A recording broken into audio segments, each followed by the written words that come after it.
I'm coming to work in the morning. I want a quick and easy coffee. That's my favorite quick and easy coffee.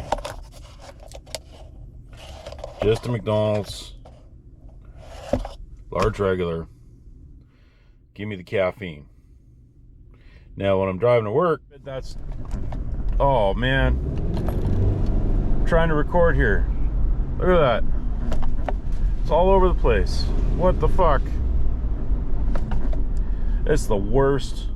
You know, trying to avoid all the either half asleep or road ragers.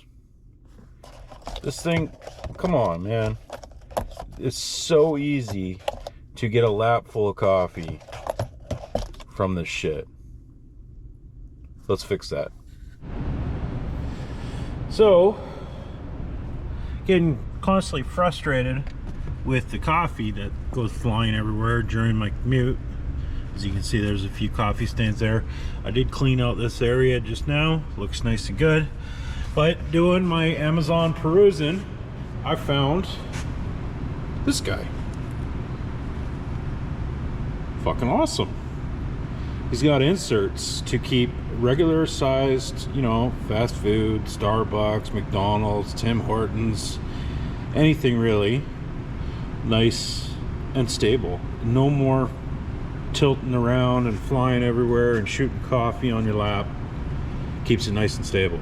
So let's install this. I don't know which way. I think they're both the same. Let's give it a go. Holy crap, that sits nice and flush. Look at that. That's pretty cool. Let's go get a coffee cup. All right, morning coffee cup. Oh, that's tight in there. Awesome. No moving around, nice and centered. That was $40, well worth it. Oh, but it's not full of coffee. There we go. Awesome. My morning commutes will be less coffee all over the place. I love it.